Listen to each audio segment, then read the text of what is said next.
Kita mulai nih. Assalamualaikum warahmatullahi wabarakatuh.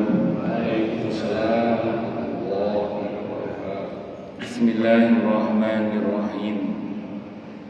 Alhamdulillahi rabbil alamin. Wa bihi nasta'inu ala umurid dunya waddin. Wassalatu wassalamu ala ashrafil anbiya'i wal mursalin Sayyidina wa habibina wa syafi'ina wa qurrati a'yunina wa maulana Muhammadin wa ala alihi wa ashabihi wa dhurriyyatihi ajma'in, amma ba'du. Ashhadu an la ilaha illallah wa ashhadu anna Muhammadar Rasulullah wa ufawwidu amri ilallah. Innallaha basirun bil ibad. Hasbiyallahu la ilaha illa huwa alaihi tawakkaltu wa huwa rabbul arshil azim.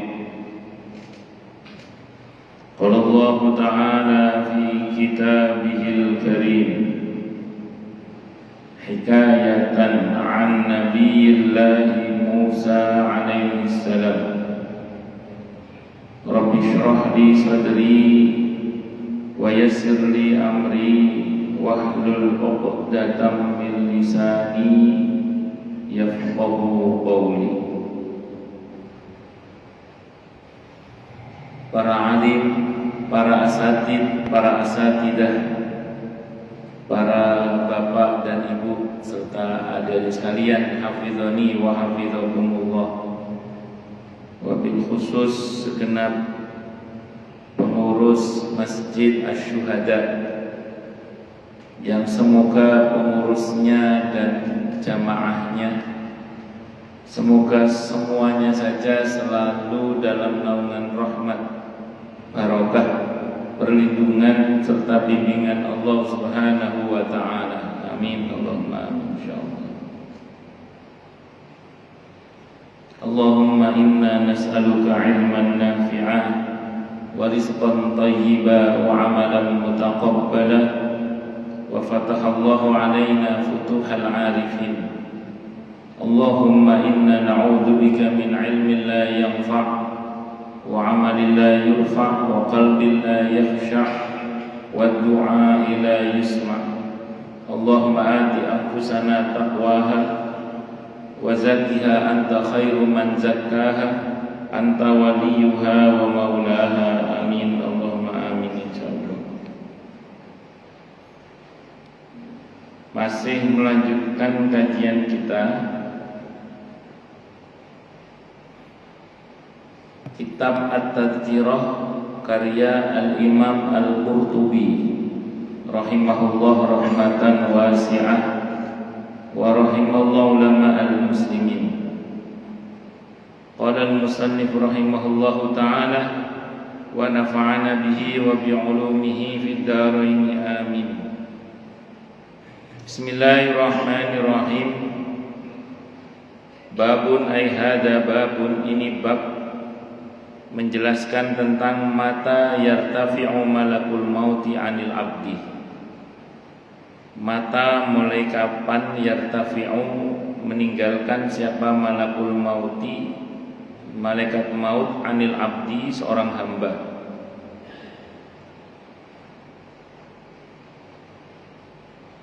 Wa bayanu qaulihi ta'ala, dan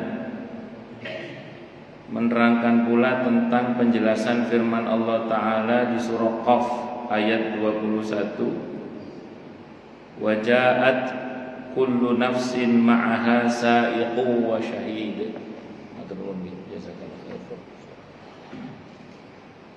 Menerangkan tentang firman Allah di surah Qaf ayat 21 yang artinya dan telah datang setiap diri atau setiap jiwa yang bersamanya ada malaikat yang menggiring dan ada malaikat yang menjadi saksi.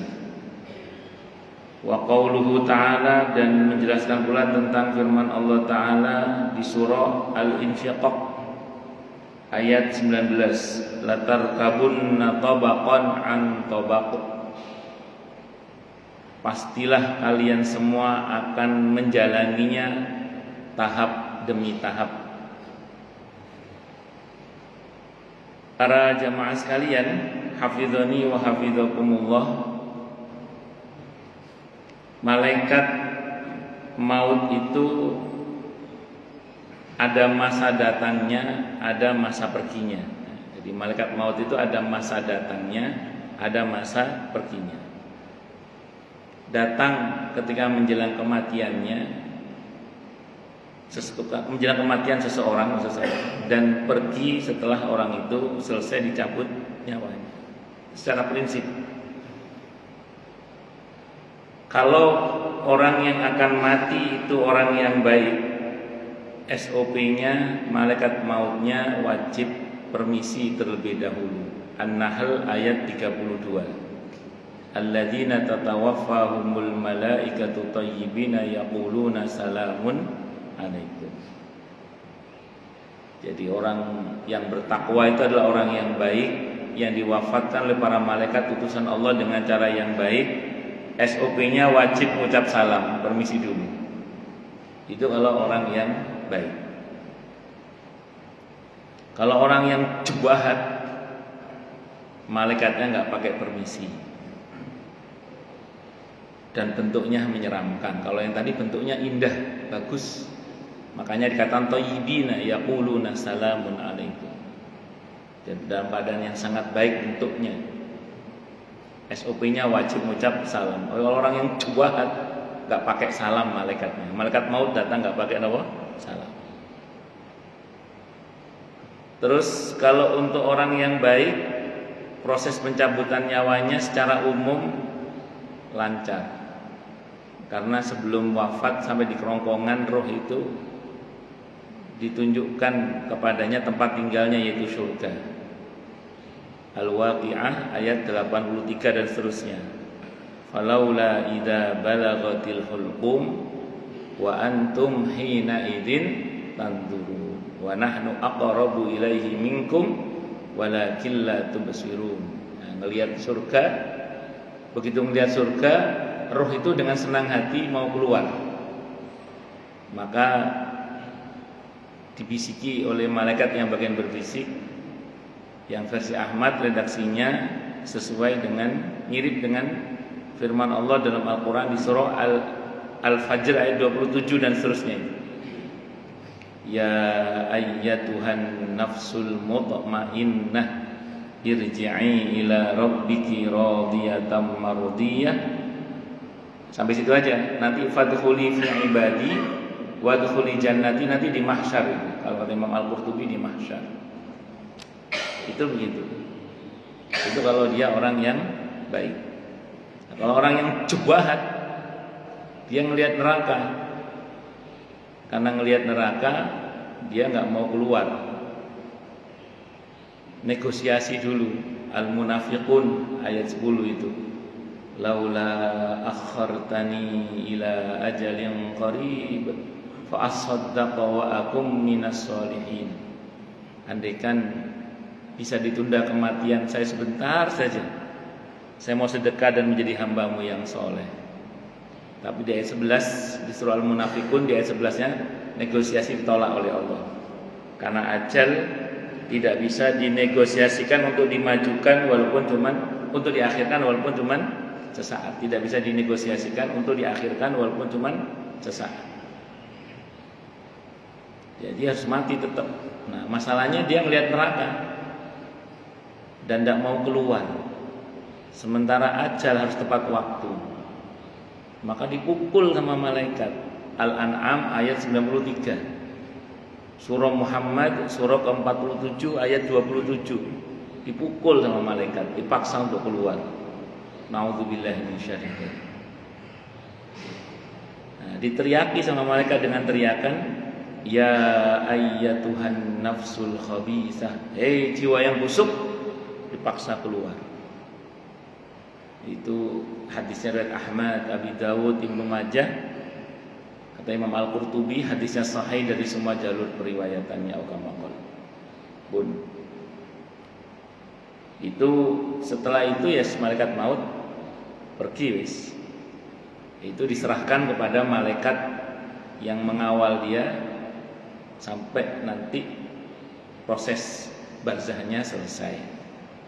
Itu seperti itu. Allahu Akbar. Nah, terus kemudian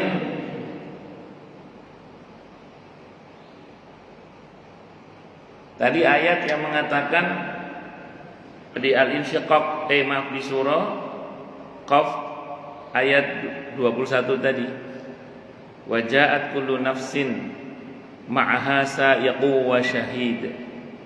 Bersama setiap kita nanti ada satu malaikat yang bagian giring dan ada satu malaikat yang menjadi saksi.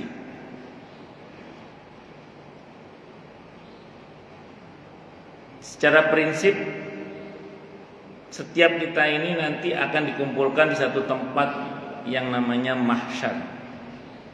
Dan itu ada malaikat yang bertugas untuk menggiring seluruh makhluk untuk berkumpul pada satu titik yang namanya mahsyar. Dan sebagian malaikat itu ada yang menjadi saksi. Di antaranya Raqib dan Atid, itu yang jadi saksi. Setiap kita itu akan dihadirkan saksi di mahkamah Allah nanti. Ini teori secara umum ya. Karena nanti ada pengecualian bagi siapapun yang dibebaskan dari bebas hisab.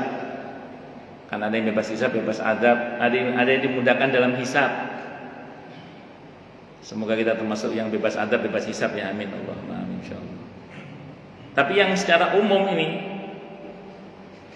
akan Allah hadirkan saksi hidup dan saksi mati. Dan di antara saksi hidup itu adalah malaikat Raqib dan Atid. Saksi yang utama adalah Allah sendiri. Wa kafa billahi syahida. Cukup Allah sebagai saksinya. Dengan kesaksian Allah kita udah gak bisa kemana-mana. Wa kafa billahi syahida. Cukup Allah sebagai saksinya. Cuman Allah gak mau jadi saksi sendiri. Allah maunya Raqib Atid juga didatangkan catatannya untuk menjadi saksi. Nabi, para nabi dan rasul juga menjadi saksi bagi umatnya masing-masing. Wa kadzalika ja'alnakum ummatan wasatan litakunu syuhada'a 'alan nasi wa yakuna ar-rasulu 'alaikum syahida. Itu dia awal juz 2 itu, awal juz 2. Al-Baqarah. Itu di situ. Enggak cuman itu, nanti sesama kita juga menjadi saksi. Cuman kita sedang tidak membahas yang itu. Yang kita bahas tadi adalah yang malaikat menjadi saksi dari Raqib dan Atid. Dan ada saksi mati nanti. Saksi mati itu alam semesta ini. Yauma idzin tuhaddisu akhbaraha bi anna rabbaka auhalaha. Sekarang aja ini tembok-tembok ini nggak bisa ngomong sekarang, nanti bisa ngomong ini. Allah, anggota tubuh kita, surah Yasin ayat 65 itu al-yauma nakhtimu ala afwahihim wa tukallimuna aydihim wa tashhadu arjuluhum bima kanu yaksibun. Kalau dalam di kitab ini nanti yang jadi saksi termasuk hari-hari jadi saksi. Hari Ahad, hari Senin, kita ngapain aja itu jadi saksi nanti. Akan dibangkitkan, hari itu akan dibangkitkan kembali oleh Allah. Dan hari pertama yang Allah bangkitkan adalah hari Jumat. Di sini nanti ada riwayatnya insyaallah. Terus harta itu juga menjadi saksi nanti. Itu kalau digelar kesaksian semuanya itu, kita wassalam, habis kita ini. Maka besar harapan kita kepada Allah. Semoga kita termasuk yang tadi bebas hisab, bebas adab. Amin. Allahumma amin. Kalaupun kita tidak bebas hisab, tidak bebas adab. Kalau bebas adab, semoga bebas adab ya. Kalaupun tidak bebas hisab, ya semoga bebas adab, karena hisabnya dipermudah. Amin, Allahumma amin. Hisab dipermudah itu masih aman, masih selamat. Yang penting bebas adab. Kita ini harus serius minta perlindungan kepada Allah dari adab, melebihi seriusnya kita minta surga. Karena secara prinsip umat Nabi Muhammad sallallahu alaihi wasallam itu pasti masuk surga, pasti itu.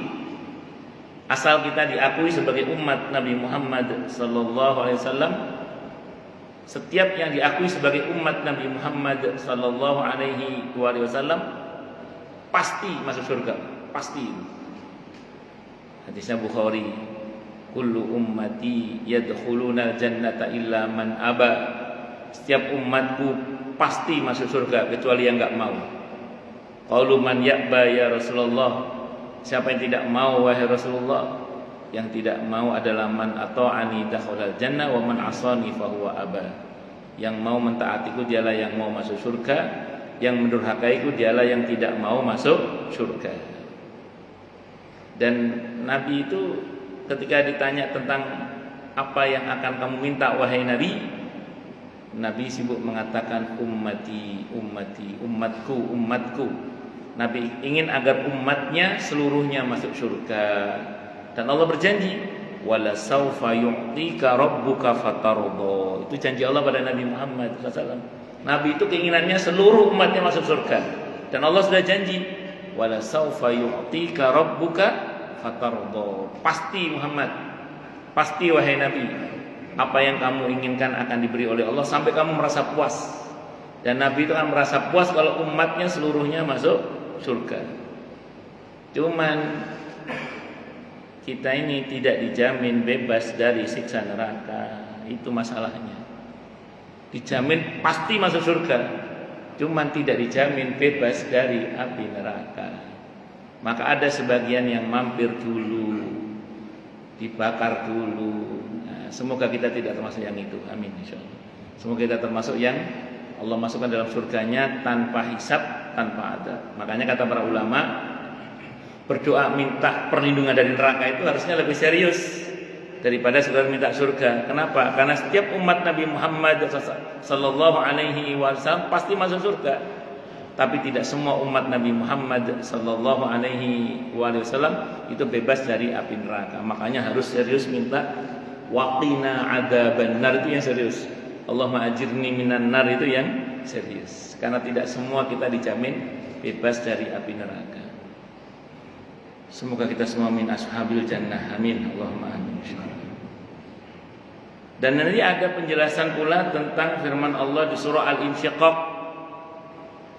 Al-Insyiqaq ayat 19, di mana setiap kita pasti akan melalui tahapan-tahapan dalam kehidupan ini.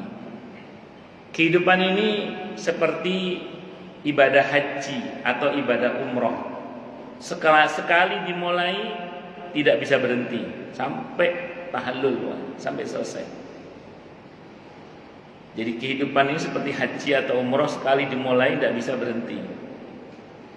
Ibadah haji, ibadah umroh itu ibadah yang sekali kita ambil mikot, kalau tidak ada penghalang dan di awal kita tidak mengatakan mahilli aina mahabastani, maka itu tidak bisa berhenti kecuali tahallul.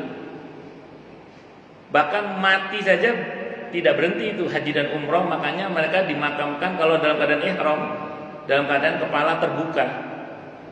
Dan Nabi nyatakan nanti akan dibangkitkan dalam keadaan bertalbiyah orang-orang seperti itu. Nah, kehidupan ini sekali dimulai, tahapan-tahapan itu tidak bisa kita hindari. Tahapan apa saja itu? Dari alam azali, alam ketika kita berada di alam ruh, terus kita berada di alam rahim, sekarang berada di ardun, bumi. Sekarang bumi, sifat kehidupan di bumi dunia. Dunia sifatnya, tempat tinggal kita namanya ardun, sifatnya dunia. Dunia dari kata dana artinya pendek, sebentar. Berarti mau atau tidak mau, suka atau tidak suka, dengan senang hati atau terpaksa, semua kita akan lanjut ke alam berikutnya namanya alam barzah. Setelah barzah nanti ada yaumul ba'ats, ada kiamat. Setelah kiamat ada yaumul ba'ats, ada hari kebangkitan, di mana ketika kita dibangkitkan kata Allah yauma idzin tuhaddisu akhbaraha bi anna rabbaka awhalaha. Terus yauma idzi yasdurun nasu ashtata liyuraw a'malahum. Maaf yang itu ya. Pada hari di mana manusia keluar dari kuburnya dengan bentuk tubuhnya yang macam, bukan macam-macam tapi macam, agar diperlihatkan kepada mereka akibat dari perbuatan mereka. Jadi nanti bentuk kita nggak kayak gini lagi. Bentuk kita nanti sesuai dengan amal kita. Dari yaumul ba'ats nanti mahsyar, ada yang dapat fasilitas, ada yang tidak dapat fasilitas.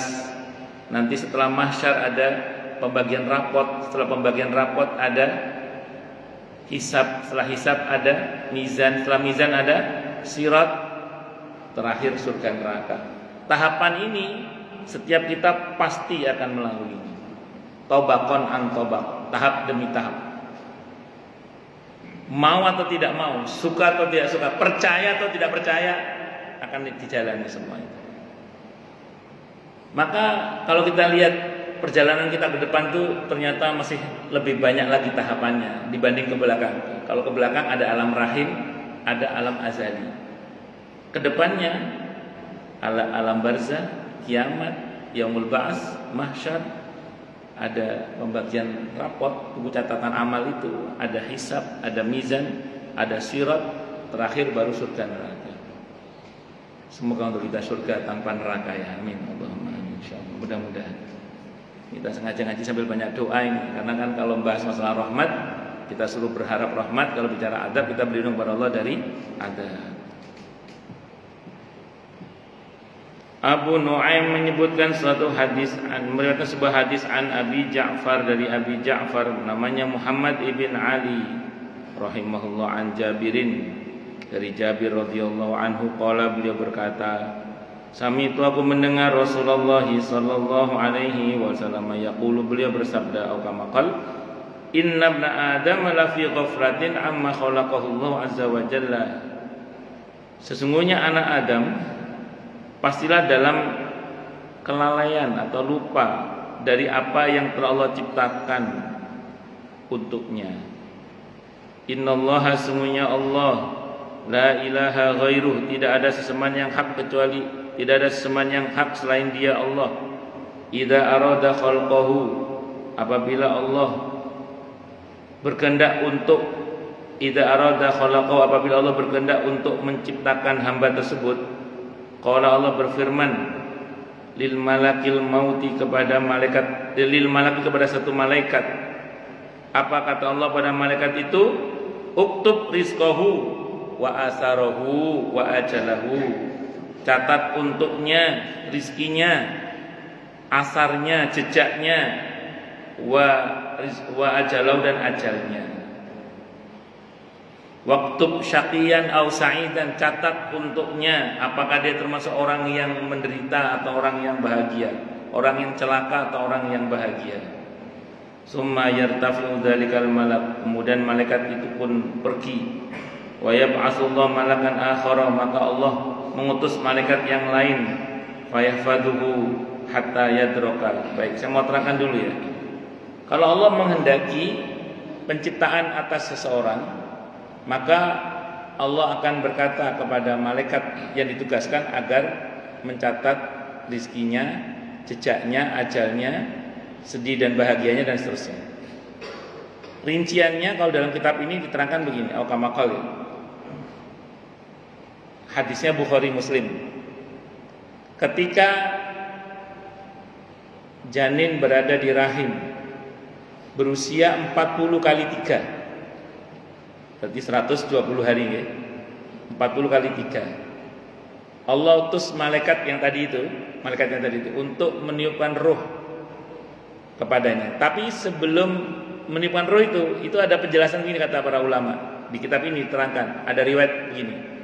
Malaikat ini sebelum meniupkan roh, sowan dulu sama Allah, menghadap sama Allah.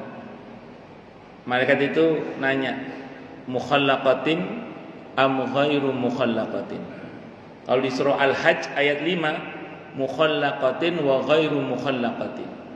Di Al-Hajj ayat 5 itu. Nah, jadi malaikat nanya, ya Allah, apakah janin ini dilanjutkan penciptaannya atau tidak dilanjutkan penciptaannya? Kalau di hadisnya mukhallaqatin am ghairu mukhallaqatin. Kalau di Al-Qur'an di Al-Hajj ayat 5 itu mukhallaqatin wa ghairu mukhallaqatin. Bukan di Al-Hajj itu. Ya Al-Hajj ayat 5 itu. Ini lanjut penciptaannya apa tidak ya Allah? Kalau Allah bilang enggak lanjut, maka rahim membuangnya. Rahim membuangnya. Tapi kalau Allah bilang lanjut, maka malaikat bertanya, bagaimana takdirnya? Saya ulang ya, kalau Allah bilang lanjut, maka malaikat itu bertanya, bagaimana takdirnya? Kata Allah, pergilah kamu ke Ummul Kitab, Lauhul Mahfuz maksudnya. Takdir janin ini ada di situ. Takdir janin ini ada di situ. Pergilah ke Ummul Kitab, Lauhul Mahfuz. Takdir janin itu ada di situ. Maka malaikat pergi ke sana, mengkopi dan mempaste takdir yang di Lauhul Mahfuz pada janin tersebut. Isinya tadi rizkinya, jejaknya, ajalnya, sedih bahagianya dan seterusnya. Itu. Jadi kita semua ini termasuk yang dikehendaki oleh Allah lanjut penciptaannya. Berarti semua takdir kita sudah ada. Jadi kita yang sekarang, kita sebelumnya dan kita yang akan datang sudah ada semua. Pak Bambang di Masjid Asy-Syuhada ini sama Pak Bambang sebelumnya sama Pak Bambang yang nanti itu sudah ada semua, Pak. Masih Pak Bambang kan ya, Pak? Masih. Itu seperti, artinya kita ini hanya tinggal menjalani takdir. Kita ini hanya tinggal menjalani apa? Takdir. Yang sudah terjadi namanya qadar, yang belum terjadi namanya qada. Tapi secara umum takdir Allah semua. Jadi kita ini hanya tinggal menjalani takdir saja sebenarnya. Maka orang itu kalau yakin betul tentang takdir Allah, dia nggak usah khawatir. Semuanya sudah Allah tentukan kok. Dan yang menentukan adalah Allah yang maha baik, Allah yang maha kasih, Allah yang maha sayang, Allah yang maha pengampun, Allah yang maha pemaaf, Allah yang senang memaafkan, orang yang senang menutup aib hamba-hambanya. Jadi kita nggak usah khawatir. Takdir kita itu yang membuat itu Allah yang maha baik. Nah, kata para ulama, kita nggak usah fokus pada apa yang Allah jamin, nggak usah risau dengan apa yang Allah jamin. Kita tinggal meyakini saja dan tenang-tenang saja dalam menjalani hidup. Fokus kita adalah pada perintah Allah untuk kita apa, itu aja. Maka kita nggak usah risau soal rizki, nggak usah risau soal ajal, nggak usah risau soal yang akan datang. Semua sudah ada takdirnya dari Allah Subhanahu Wa Taala.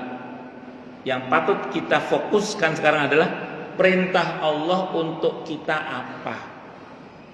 Allah suruh kita berdoa, kita berdoa. Allah suruh kita beribadah, kita beribadah. Allah suruh kita berusaha, kita berusaha. Allah suruh kita bertawakal, kita bertawakal. Allah suruh kita berfikir, kita berfikir. Allah suruh kita bermusyawarah, kita bermusyawarah. Allah suruh kita berstrategi, kita berstrategi. Allah suruh kita berencana, kita berencana. Allah suruh kita fokus, itu aja. Dan semuanya kita serahkan kepada Allah karena kita paham betul semuanya Allah yang menentukan. Maka sehebat apapun perencanaan kita, full tawakal kita hanya kepada Allah, jangan kepada selain Allah. Karena semuanya Allah yang menentukan. Nah, itulah yang diyakini oleh ahlu sunnah, bahwa memang semua sudah Allah takdirkan, tapi kita harus fokus pada perintah Allah apa terkait dengan kita. Maka tidak benar kalau kita berpaham seperti orang-orang Jabariyah yang mengatakan kan semua sudah Allah takdirkan, ya udah kita nggak usah berusaha. Di masa Nabi pernah ditanyakan hal itu, ada dalam kitab Riyadhus Shalihin itu. Ya Rasulullah, kalau semuanya sudah Allah takdirkan, buat apa kita berusaha? Apa kata beliau? Au kama qala, berusahalah. Karena setiap orang itu akan dimudahkan oleh Allah untuk apa dia diciptakan. Dalam hadis riwayat Ahmad, Nabi bersabda, kataballahu alaikumus sa'ya fas'au. Allah wajibkan kalian berusaha, maka berusahalah. Karena dalam usaha itu ada nilai pahala, ada ridho Allah, ada cinta Allah, ada rahmat Allah. Makanya kalau kita belajar dari kejadian di bulan haji ini, di dalam aktivitas haji itu diantaranya ada sa'i. Kalau dalam haji namanya sa'i haji. Sa'i haji ini kalau untuk yang haji tamattu orang Indonesia biasanya nanti dikerjakan bersama dengan tawaf ifadah. Tapi kalau haji ifrad bisa saja pas tawaf qudum langsung sa'i haji, boleh, tidak apa-apa. Nah, sa'i itu dari kata sa'yun, artinya usaha. Itu menapakilasi apa yang terjadi pada Siti Hajar alaihissalam. Siti Hajar itu atas perintah Allah diletakkan di sebuah lembah yang namanya Bakkah saat itu, masih Bakkah, sekarang Mekah. Dulu Bakkah. Bakkah dari kata buka, diantara artinya nangis. Karena siapapun yang tinggal di situ pasti nangis, pasti. Dan sesuai dengan namanya, Nabi Ismail nangis. Sesuai dengan namanya, Nabi Ismail nangis. Siti Hajar tahu di situ nggak ada air, beliau tahu. Beliau tahu itu padang berbatu, tidak mungkin gali sumur, beliau tahu juga. Beliau tahu, namanya aja ada Bakkah. Beliau tahu itu padang berbatu, nggak ada air, tidak mungkin gali sumur juga perempuan. Tapi akidahnya mengatakan saya harus berusaha. Nah, usaha itu bahasa Arabnya sa'yun itu. Sa'i itu. Sa'yun itu artinya usaha. Maka beliau lari ke atas bukit Safa, Marwah, Safa, Marwah, tengok sana. Beliau tahu di situ nggak ada air, beliau tahu. Tapi akidahnya mengatakan saya harus berusaha. Lari Safa, Marwah, Safa, Marwah. Dapat air di Safa? Tidak. Dapat air di Marwah? Tidak. Tapi dapat air? Dapat. Hadis Sahih Bukhari, di bekas jejakan kaki Nabi Ismail yang digali oleh malaikat Jibril dengan sayapnya. Hadis Sahih Bukhari. Dan air itu keluar sampai sekarang, yang dikenal dengan istilah al-ma'u Zamzam, air Zamzam. Saya pernah baca dalam sebuah artikel, air Zamzam itu mineralnya 40 kalau nggak salah. Jadi bisa melebihi infus. Makanya orang minum air Zamzam itu andaikan nggak makan itu cukup. Nah, saya pas di sana itu pernah nggak kebagian sarapan pagi di hotel, akhirnya minum air Zamzam. Alhamdulillah kenyang Pak, karena sambil ngemil. Orang Indonesia itu kalau belum makan nasi belum makan Pak. Orang Indonesia kalau belum makan nasi belum makan. Konon dulu yang rame-rame tahun 2007 yang cateringnya apa katanya ada keterlambatan atau apa itu. Kalau kata kakak saya itu sebenarnya kalau roti banyak sebenarnya kata kakak saya. Kalau roti banyak sebenarnya. Tapi orang Indonesia kalau belum makan nasi memang belum makan orang Indonesia. Lanjut. Jadi itu ya kira-kira di antaranya. Lanjut. Ya itu tadi berkaitan dengan takdir, kita fokus pada perintah Allah saja. Allah suruh kita berusaha, kita berusaha. Allah suruh kita berdoa, kita berdoa. Allah suruh kita berproses, ya kita berproses, bermusyawarah dan macam-macam. Tapi totalitas penyerahan kepada Allah dalam hati itu harus tetap fokus pada Allah, jangan kepada selain Allah. Bersandar, berharap, bergantung hanya kepada Allah. Allahus Samad, hasbunallah wa ni'mal wakil. Itu seperti itu. Nah, proses itu semata-mata mentaati perintah. Kadang kalau saya lagi tertib itu saya begini sama Allah, begini, ya Allah, Engkau Maha tahu, semuanya hamba serahkan padamu, dan hamba tidak bergantung dan berharap kecuali hanya padamu ya Allah. Semuanya hanya padamu ya Allah. hasbunallah wa ni'mal wakil. Aneka kalimat tawakal saya baca. Hasbunallah wa ni'mal wakil wa ufawwidhu amri ilallah innallaha basirun bil ibad innama ashku basi wa huzni ilallah hasbiyallahu la ilaha illa huwa alaihi tawakkaltu wa huwa rabbul arsyil azim. Itu kalimat-kalimat tawakal. Udah kita serahkan semuanya kepada Allah. Terus saya bilang, ya Allah, besok saya akan menemui si fulan. Saya besok akan menemui si fulan. Bukan hamba berharap sama dia, ya Allah, Engkau Maha Tahu, hamba hanya berharap padamu. Saya temui dia karena mentaati perintahmu, ya Allah, untuk mendatangi ahlinya. Gitu. Jadi mendatangi makhluk, tidak berharap sama makhluk. Mendatangi makhluk karena kita berharap kepada penciptanya. Mendatangi makhluk karena mentaati perintah Allah untuk berproses, mendatangi ahlinya dan macam-macam misalnya. Itu seperti itu. Tapi hati tetap sama Allah terus gitu. Nah itu kalau kita paham betul tentang ini, insya Allah kita tidak akan berat dalam menjalani hidup karena semuanya sudah ada takdirnya. Wistinakdir, itu seperti itu. Pun lanjut. Nah, jadi semua kita ini sudah tercatat di Lauhul Mahfuz, dan yang ada di Lauhul Mahfuz itu secara prinsip kita tidak bisa merubahnya. Kalau dalam satu hadis dari Ibnu Abbas radhiyallahu anhu, kalau bahasanya Nabi Okamakal, tinta sudah kering, pena sudah diangkat, tinta sudah kering. Itu istilahnya. Istilah bahwa yang di Lauhul Mahfuz itu udah nggak bisa dirubah. Oleh siapa? Oleh kita. Karena kita ini kena aturan Lauhul Mahfuz. Jadi kalau kita ini kena aturan Lauhul Mahfuz, makanya kita tidak bisa merubah yang di Lauhul Mahfuz itu. Terus siapa yang bisa merubah yang di Lauhul Mahfuz itu? Allah. Ar-Ra'd ayat 39 itu. Yamhullahu ma yasha'u wa yusbit. Allah berkuasa menghapus dan menetapkan apapun yang Allah kehendaki yang ada di Lauhul Mahfuz itu. Karena yang kena aturan Lauhul Mahfuz itu makhluk. Sementara Allah Al-Khaliq. Allah Al-Khaliq, Allah tidak kena aturan Lauhul Mahfuz. Kalau bahasanya Imam Ghazali rahimahullah, Allah sebagai pemilik sunnatullah berhak berbuat di luar sunnatullah. Allah sebagai pemilik dan pencipta Lauhul Mahfuz, Allah berhak berbuat di luar ketentuan Lauhul Mahfuz. Itulah yang disebut oleh para ulama dengan fi'lu kulli mumkinin au tarkuhu.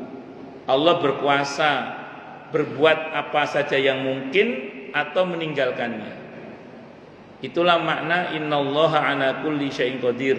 Sungguhnya Allah Maha Kuasa atas segala sesuatu. Kalau di Ar-Ra'd juga kan Allah sebutkan tentang innallaha la yughayyiru ma biqaumin hatta yughayyiru ma bi anfusihim. Sungguhnya Allah tidak akan merubah. Ma itu isi mubham, apa saja, tafsirnya nikmat, ada yang mengatakan begitu. Tapi secara umum Allah tidak akan merubah apa saja pada satu kaum kecuali kaum itu berusaha untuk merubahnya. Yang merubah siapa? Kaum atau Allah yang merubah? Allah. Kaum berusaha. Yang merubah siapa? Allah. Nah, maka Allah turunkan perangkatnya tentang itu semua. Kalau kata Imam Ghazali ada 4 perangkatnya itu, supaya dengannya Allah bantu kita, termasuk sewaktu-waktu Allah berkuasa merubah yang di Lauhul Mahfuz itu. Apa 4 perangkatnya kata Imam Ghazali? Yang pertama, ikhtiar. Ikhtiar masih dalam bahasa Arab, artinya pilihan. Setiap kita harus punya niat, visi misi ke depan yang baik. Makanya seorang muslim hidupnya tidak boleh tidak boleh mengalir, tapi mengarah. Kan ada orang yang mengatakan udah hidup ini mengalir aja. Kalau dalam Islam tidak benar itu. Yang betul adalah mengarah. Kenapa? Karena kita punya tujuan. Inna lillahi wa inna ilaihi raji'un. Kita ini semua milik Allah. Kita semua akan kembali kepada Allah. Tujuan kita perjumpaan dengan Allah. Maka seorang muslim hidupnya tidak boleh mengalir. Seorang muslim hidupnya harus mengarah, bukan mengalir. Maka orang Jawa bilang ngintiro ning aja kintir. Nah, ngintiro ning aja kintir. Ngintiro itu berarti kita berenang. Jangan kintir, hanyut. Kalau nyangkutnya bener mending, kalau nyangkut di sepiteng kan ya. Nah, makanya ngintiro ning aja kintir. Tur ojo kentir. itu tambahan kalau itu. Itu seperti itu. Nah, jadi singkat kata singkat cerita, kita ini hidupnya harus punya visi misi ke depan yang jelas. Yang jelas semua kita punya tujuan perjumpaan dengan Allah. Allah tujuan kita. Itu seperti itu. Nah, kemudian yang kedua harus ada sa'i usaha tadi itu. Yang ketiga ad-du'a.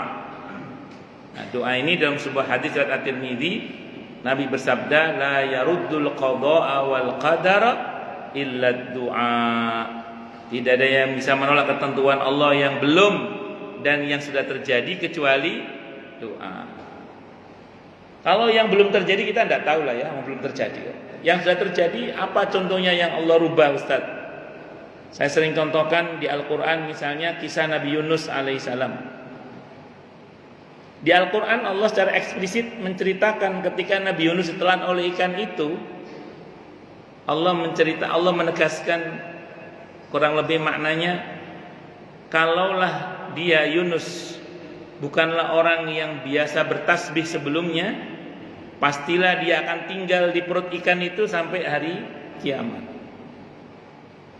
Artinya apa? Kalau menurut sunnatullahnya beliau wafat, kalau menurut sunnatullahnya itu. Tapi beliau tidak wafat. Gara-garanya apa? Perbanyak baca la ilaha illa anta subhanaka inni kuntu minadz dzalimin. Itu ayat Al-Anbiya ayat 87. Jadi Nabi Yunus itu nggak jadi mati secara sunatullah itu. Kalau lihat dari proses di Al-Quran yang Allah ceritakan itu gara-gara baca la ilaha illa anta subhanaka inni kuntu minadz dzalimin. Ini babnya doa. Saya baca dalam kitab Abwaabul Faraj Said Muhammad Alawi Al-Maliki rahimahullah. Saya baca dalam kitab Ad-Da' wa Dawa Karimul Qayyim Al-Jauziyah rahimahullah. Sahabat bertanya, ya Rasulullah, itu Nabi, bagaimana dengan kita yang bukan Nabi? Apakah kita dapat manfaat yang sama kalau kita baca la ilaha illa anta subhanaka inni kuntu minadz dzalimin? Al-Anbiya ayat 87. Itu Nabi enggak jawab, yang jawab Allah langsung. Al-Anbiya ayat 88-nya. Kata Allah, wa kadzalika nunjil mu'minin. Sebagaimana Yunus akan kami selamatkan pula orang-orang yang beriman yang mau membaca la ilaha illa anta subhanaka inni kuntu minadz dzalimin. Sehingga ada yang mengatakan kalau ingin enggak mati-mati perbanyak baca la ilaha illa anta subhanaka inni kuntu minadz dzalimin. Cuman kalau ada waktunya mati biasanya lupa baca, biasanya gitu.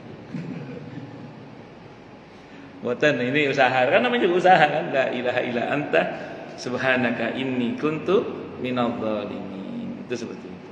Allahu Akbar.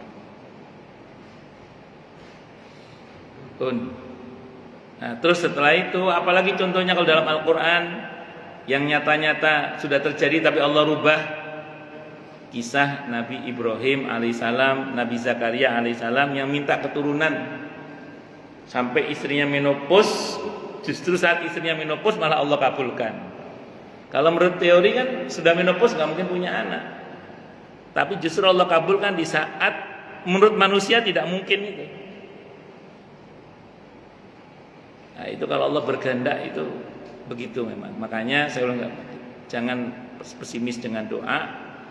Tidak mungkin bagi kita, tapi bagi Allah tidak ada yang tidak mungkin. Terus doa aja sama Allah. Terus. Jangan pernah berputus asa kepada Allah Subhanahu wa taala. Kita boleh berputus asa pada keadaan, tapi tidak boleh berputus asa terhadap rahmat Allah Subhanahu wa taala. Terus terakhir tawakal, berserah diri kepada Allah Subhanahu wa taala. Ada kalimat tawakal itu hasbunallah wa ni'mal wakil. Itu yang ditakutkan tidak akan terjadi insyaallah asal kita sungguh-sungguh berucap hasbunallah wa ni'mal wakil. Ali Imran ayat 173 174. Orang-orang munafik menakut-nakuti orang-orang beriman Terus orang beriman bukannya larut dalam ketakutan, tapi menyerahkan ketakutannya kepada Allah sambil berkata, hasbunallah wa ni'mal wakil. Kata Allah, fanqalabu bi ni'matin minallahi wa fadlin lam yamsashum su'. Yang ditakutkan tidak terjadi dengan izin Allah. Dan kalaupun terjadi, selamat insyaallah. Tentang perjanjian Hudaybiyah di surah Al-Anfal ayat 61. Wa in janahu lisalmi fajnah laha wa tawakkal 'ala Allah. Kalau mereka ngajak kamu damai wahai Nabi, turuti saja, tapi syaratnya satu, kamu mesti bertawakal kepada Allah. Dalam perjanjian Hudaybiyah itu Nabi bertawakal kepada Allah, menandatangani perjanjian damai. Pada tahun ke-7 Hijrah Nabi ditipu. Perjanjian dilanggar oleh pihak Mekah. Tapi alih-alih Nabi celaka, Nabi malah selamat dan dapat bonus Fathu Mekah pada tahun ke-8 Hijrah. Jadi kalau kita sudah bertawakal kepada Allah, kalaupun yang kita takutkan terjadi, insya Allah kita selamat dan dapat lebih dari Allah insya Allah. Itu hasbunallah wa ni'mal wakil. Ada yang wa ufawidu amri ilallah innallaha basirun bil ibad. Surah Al-Mu'min, surah Al-Ghafir, surah ke-40 ayat 44. Janji Allah di 45-nya itu, semua rencana jahat Fir'aun dibatalkan oleh Allah. Bahkan Fir'aun kena rencana jahatnya sendiri. Kalau kita baca tawakal dengan wa ufawidu amri ilallah innallaha basirum bil ibad, semua rencana jahat orang yang jahat kepada kita akan dibatalkan oleh Allah insyaallah. Bahkan tidak jarang rencana itu akan menghantam mereka sendiri. Ada kalimat tawakal lagi, hasbiyallahu la ilaha illa huwa alaihi tawakkaltu wa huwa rabbul arsyil azim. Itu Nabi diajari oleh Allah saat dakwahnya ditolak supaya enggak TBC. Ustadz itu kalau dakwahnya ditolak suruh ngucap hasbiyallah kalau ngikuti sunnah Nabi itu. Nah, kalau ditolak sakit hati nanti Ustadz gampang TBC. Kalau emosi. Makanya serahkan pada Allah, hasbiyallahu la ilaha illa huwa alaihi tawakkaltu wa huwa rabbul arsyil azim. Nabi diajar begitu oleh Allah supaya tidak berat ketika dakwahnya tolak, karena semuanya diserahkan kepada Allah Subhanahu wa taala. Sekelas Muhammad Rasulullah SAW aja dakwahnya pernah ditolak, apalagi Muhammad Subhan. Terus kemudian kalimat tawakalnya Nabi Ya'qub alaihissalam, innama ashku basi wa huzni ilallah. Hanya kepada Allah aku adukan kesedihanku. Itu kata para ulama, gara-gara kalimat tawakal itu yang tadinya hilang kembali. Nabi Ya'qub wiridanya apa? Innama ashku basti wa huzni ilallah. Yang tadinya hilang kembali. Penglihatannya hilang kembali. Nabi Yusuf hilang kembali. Jadi yang hilang kembali dengan izin Allah. Keluarga beliau yang hilang kembali, Nabi Yusuf hilang kembali, penglihatan beliau hilang kembali. Itu kalimat tawakal Nabi Ya'qub adalah innama ashku basti wa huzni ilallah. Sepenuh hati kita kepada Allah. Baik, monggo yang mau tanya, protes, marah boleh silahkan. Masalah atau masalah yang lain boleh. Monggo kalau ada. Oke, monggo Pak.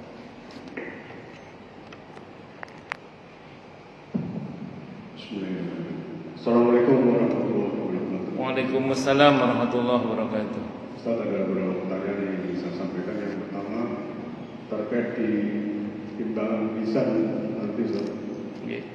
Apakah seseorang setelah dilakukan pertimbangan atas amal baik dan amal buruknya dengan hasil katakanlah amal baiknya lebih besar dari amal buruk, orang tersebut langsung masuk surga atau tetap mempertanggungjawabkan atas amal buruk yang dilakukan?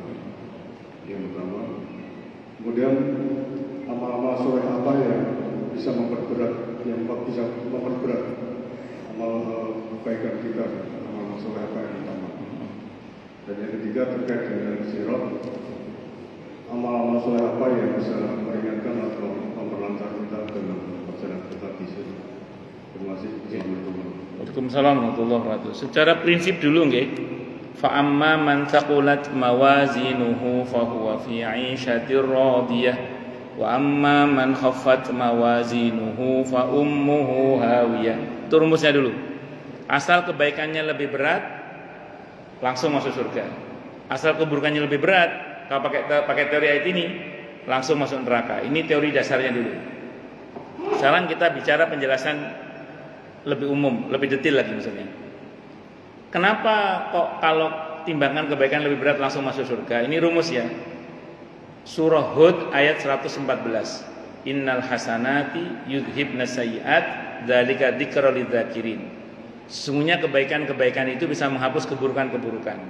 Dan itu pelajaran bagi yang mau mengambil pelajaran. Jadi kalau disederhanakan begini, Pak. Misalnya timbangan kebaikan kita 51, keburukannya 49. 51 menghapus 49, surplus 2, itu langsung masuk surga. Kelas ekonomi tadi. Cuma nah ini pakai teori Al-Qari'ah ya. Sekarang dibalik.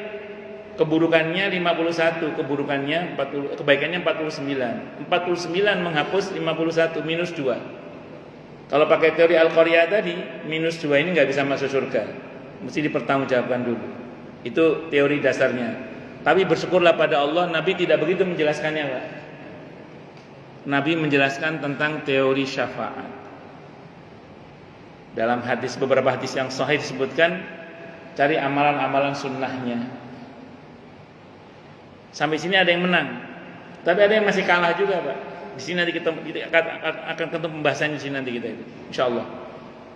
Ditimbang pakai amal sunnah masih kalah. Datanglah saum, datanglah Al-Quran untuk memberikan syafaat dengan izin Allah, Allah izinkan. Sampai sini ada yang menang sudah, tapi ada yang masih kalah juga. Maka dicari akhlaknya. Ada punya akhlak yang mulia enggak dia? Hadisnya Sahih Bukhari. Tidak ada yang lebih berat dalam timbangan melebihi dari akhlak yang mulia itu. Hadisnya Bukhari.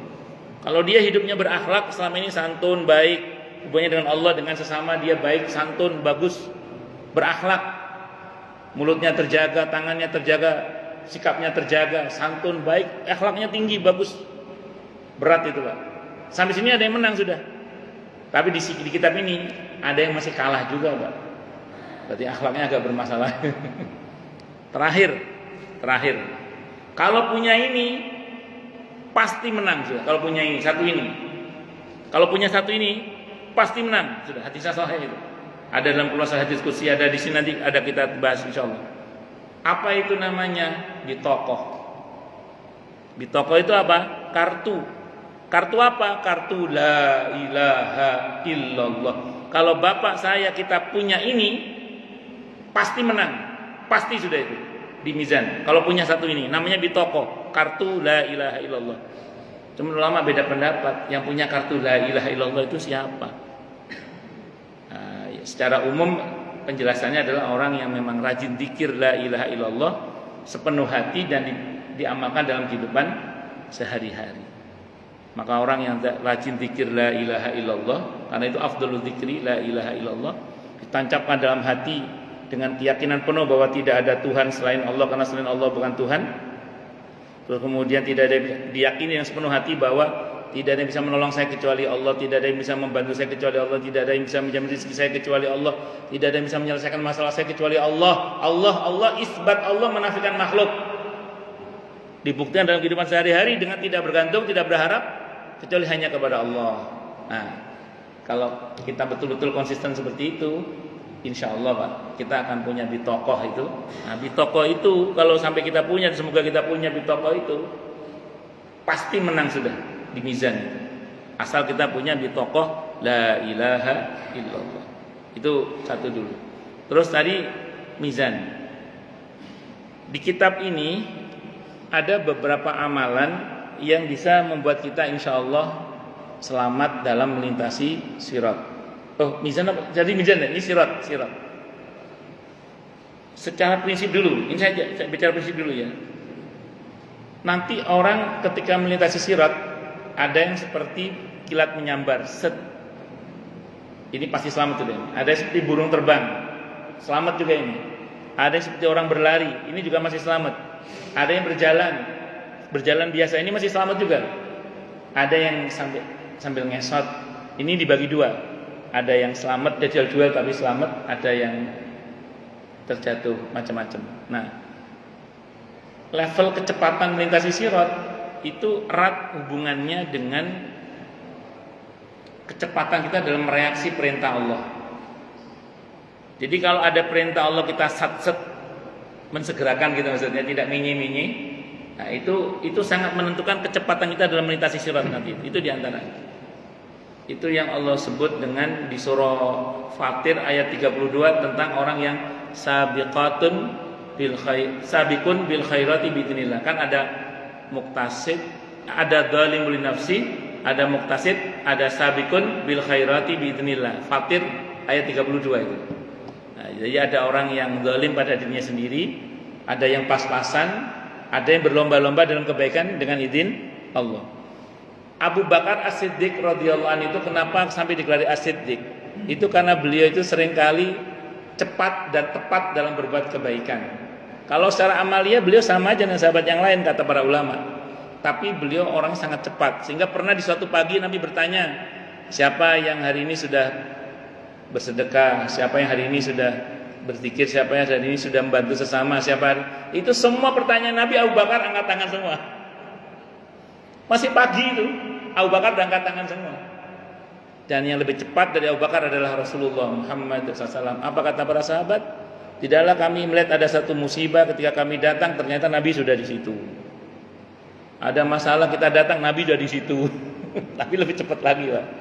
Itu sabiqun bil khairat. Yang ini diantara kiatnya. Terus yang kedua, di antara amalan yang membuat orang itu selamat melintasi sirat adalah menjaga kehormatan saudara muslim ketika dia dijatuhkan di depan kita. Ada orang misalnya ngomong kepada saya tentang Pak Fuad, Pak Haji Fuad misalnya, ngomong ke saya tentang Pak, ngomong jelek tentang Pak Fuad misalnya ya. Terus, loh, sampean kok ngomong gitu tentang Pak Fuad? Pak Fuad nggak begitu ya, saya tahu. Beliau tuh rela nombok loh, beliau itu nggak cuma ujung tombak bareng. Misalnya saya bela Pak Fuad, saya membela kehormatan Pak Fuad di belakang Pak Fuad tanpa Pak Fuad tahu. Saya membela kehormatan beliau ketika dijatuhkan. Itu salah satu tiket supaya kita selamat melintasi sirat. Menjaga kehormatan saudaranya sama muslim saat dijatuhkan di hadapannya tanpa pengetahuannya, itu bagian dari amalan yang membuat seseorang itu selamat nanti melintasi sirat. Itu diantara amalan di sini, diantaranya. Dan yang pasti kalau sholat beres sama berbakti pada orang tua, itu dua pos kunci dalam sirat yang buat orang itu selamat. Sholat beres, durhaka sama orang tua gak beres. Berbakti sama orang tua, sholat gak beres, gak beres. Tapi kalau sholat beres, ujungnya berbakti sama orang tua, aman itu. Karena itu dua ujung kutub yang ada dalam kitab Daqaihul Akhbar itu kutub itu. Makanya anis kurli wali walidai, bersyukurlah padaku dan pada kedua orang tuaku. Kalau tentang sholat kan hadisnya riwayat At-Tabarani itu. Kalau sholatnya beres, yang lain dianggap beres sudah. Itu. Jadi itu diantaranya, Pak. Dan tentu masih banyak mungkin yang lain-lain, tapi diantaranya itu. Wallahu a'lam bishawab. Ada satu kejadian sebenarnya di kitab ini ya. Tapi kejadiannya sebelum sirat di kitab ini, nanti insyaallah ketemu nanti kita. Di kitab ini hadisnya dilemahkan, tapi insyaallah maknanya sahih. Makanya saya terangkan ini. Jadi ketika orang ngantri di sirat, itu nanti ada antrian yang sudah dikapling oleh Allah antara ahli surga dengan ahli neraka. Jadi orang yang melintas sirat yang calonnya masuk surga itu sudah ada antriannya. Yang ngantri melintasi sirat akan masuk neraka itu ada antriannya, Pak. Ada antriannya begini. Nah, di tengah-tengah ngantri itu yang ahli neraka ini udah panik, Pak. Wis gak kok bertolak-tolak, Pak. Wis mereka sibuk dengan diri mereka sendiri karena kondisi badan mereka bisa jadi penuh dengan masalah juga karena dosa-dosa mereka. Sementara yang ahli surga itu kan ya ono tolah-toleh gitu. Nah, di antara mereka ini melihat ke arah ahli neraka. Di antara ahli neraka itu dikenali oleh ahli surga, Pak, dalam hadis itu. Dikatakan dalam hadis itu kamakal, kalau bahasa kita, loh, Pak Hartono, misalnya gitu. Pak Hartono lulus nggih? Loh, Pak Hartono,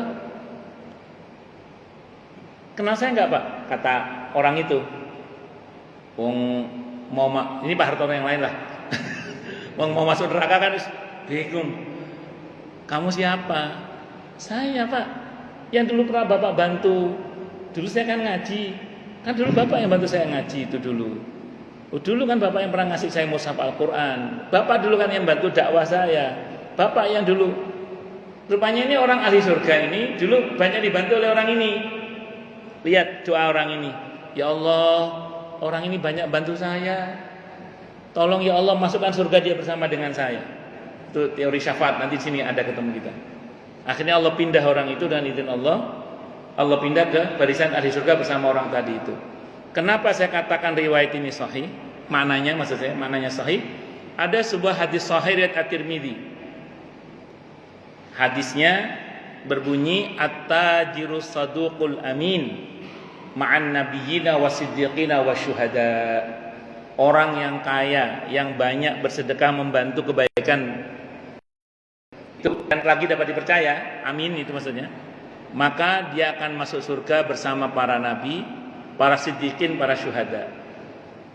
Jadi orang yang kaya yang banyak membantu perjuangan para nabi dan rasul, para siddiqin, para syuhada. Kalau bahasa kita banyak menyebarluaskan dakwah Rasulullah Muhammad SAW, nyumbang masjid, musola, majelis taklim, nyumbang para santri, macam-macam, madrasah, aneka dakwah macam-macam, banyak nyumbang itu. Itu ada potensial mereka yang dibantu nanti kalau dia masuk surga, kok yang bantu masuk neraka itu akan ditarik bareng. Itu hadisnya riwayat At-Tirmidzi, hadisnya sahih. Nah, terus para ulama juga berdalil dengan kisah Ashabul Kahfi. Maaf ya, anjing saja yang membantu dakwah beliau itu dimasukkan surga bersama Ashabul Kahfi, apalagi manusia. Itu diantara dalilnya. Wallahu a'lam bishawab. Oke, ada lagi atau cukup? Cukup nggih? Nggih pun kita tutup dengan hamdalah. Alhamdulillahirabbil alamin. Semoga kajian kita bisa bermanfaat, mubarakah fid dini wa dunya wal akhirah untuk kita, keluarga kita dan seluruh umat Islam semuanya, dan mudah-mudahan kita semua dijadikan oleh Allah sebagai orang-orang yang sukses dunia akhirat, selamat dunia akhirat, bahagia dunia akhirat, dan dipermudah setiap urusan kita oleh Allah fid dini wa dunya wal akhirah. Semoga Allah limpahkan hidayah selalu untuk kita, semoga Allah tingkatkan selalu hidayah untuk kita, dan semoga Allah berikan hidayah untuk siapapun yang melihat kita. Subhanakallahumma bihamdika asyhadu an la ilaha illa anta astaghfiruka wa atubu ilaik. Sallallahu alaihi Muhammad wa ala alihi wa sahbihi wasallam. Saya mohon maaf. Assalamualaikum warahmatullahi wabarakatuh.